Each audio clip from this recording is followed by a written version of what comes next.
Makanya ketika kita mendakwakan dakwah tauhid ini, kita dimusuhi oleh umat. Dimusuhi oleh siapa? Oleh dai-dai yang menyesatkan.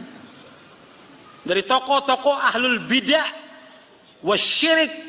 Mereka nggak senang dengan dakwah tauhid ini. Maka kita yang mendakwakan dakwah tauhid ini mulai dituduh oleh mereka dengan berbagai macam tuduhan. Tuduhan apa? Wahabi, sesat, keras, dan segala macam sudah tuduhannya. Karena apa? Kita mendakwakan dakwah tauhid. Tapi kalau kita dakwakan, wahai manusia, bertakwa kepada Allah, nggak dimusuhi oleh orang. Nggak dimusuhi, takwa kepada Allah. Suruh takwa, takwa. Coba kalau dibahas, apa mana takwa itu? Apa intinya takwa? Mentauhidkan Allah, menjauhkan syirik. Ya dimusuhi kita. Kalau cuma takwa aja, atau umpamanya kajiannya membahas tentang masalah rumah tangga, ya nggak bakal dimusuhin. Bahasanya tentang artis, ya nggak akan dimusuhin oleh orang.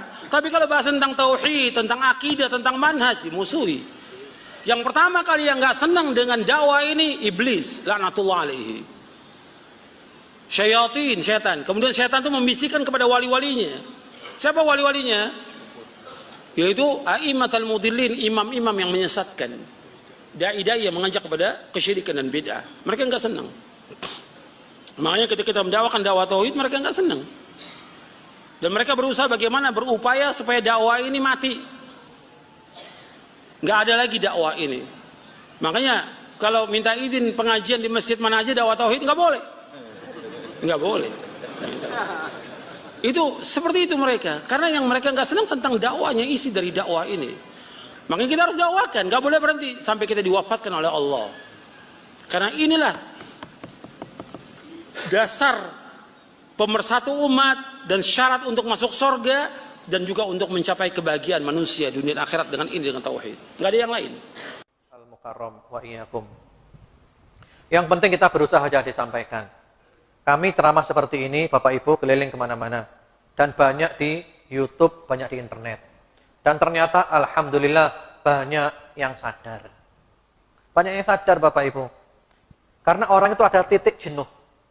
Ketika sudah berada di titik jenuh, nah dia mulai siap untuk sadar.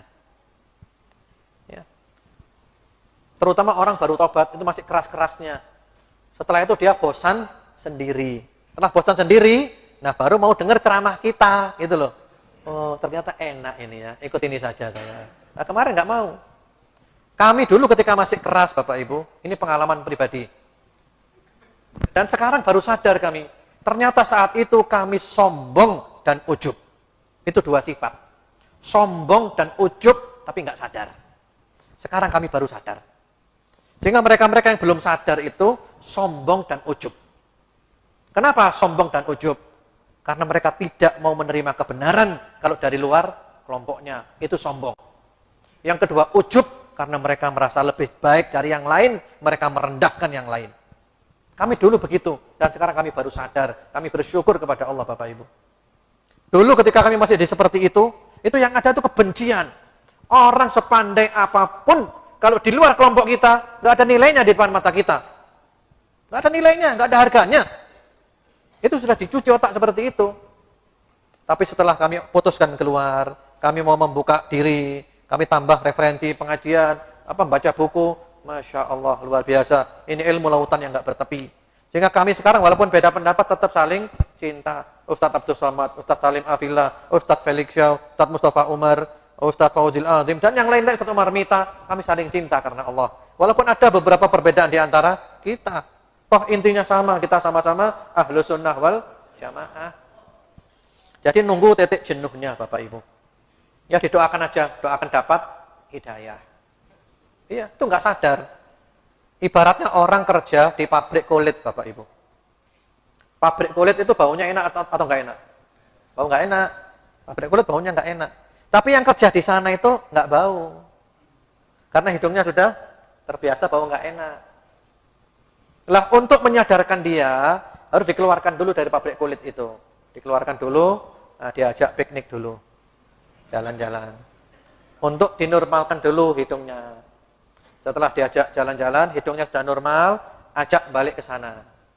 Ternyata dia baru sadar, ternyata baunya nggak enak ini ya. Iya, seperti itu. Kalau nggak gitu nggak bisa, keluarkan dulu. Ditata dulu otaknya. Ini sudah rusak otaknya, ditata kembali. Betul, saya jujur Bapak Ibu. Sudah dirusak otaknya dengan ajaran kebencian. Maka perlu ditata kembali. Misalnya dari kelompok salafi, kita katakan, kamu tetap salafi, nggak masalah. Saya tetap salafi, nggak berubah. Ya. Cuman yang berubah adalah sikap, menyikapi perbedaan pendapat. Kalau dulu langsung vonis sesat. Nah, sekarang enggak, monggo silakan. Silakan. Beda pendapat. Tapi kita tetap bisa bersinergi, kita saling menghormati, masing-masing punya hujah, masing-masing punya argumentasi, masing-masing punya kitab, masing-masing punya ulama. Monggo silakan. Insya Allah masuk surga semuanya. Karena intinya sama, ahlus sunnah wal jamaah. Rukun Islamnya sama 5, rukun imannya sama 6, Al-Qur'annya sama, haditsnya sama, ya syaratnya sama, tafsirnya sama, sholatnya menghadap kiblat yang sama, semuanya sama. Paling-paling beda apa sih? Ya, paling-paling beda ya tahlilan, maulid, haul dan semisalnya. Insya Allah masuk surga semuanya. Seperti itu. Jadi ya kita terangkan saja, mereka mau alhamdulillah. Mereka nggak mau, yang penting kita terus menjelaskan, memberikan pencerahan, kita mendoakan. Insya Allah kebenaran itu ada cahayanya. Dan insya Allah, dan cahaya itu akan masuk ke dalam hati orang yang memang siap untuk menerima cahaya itu.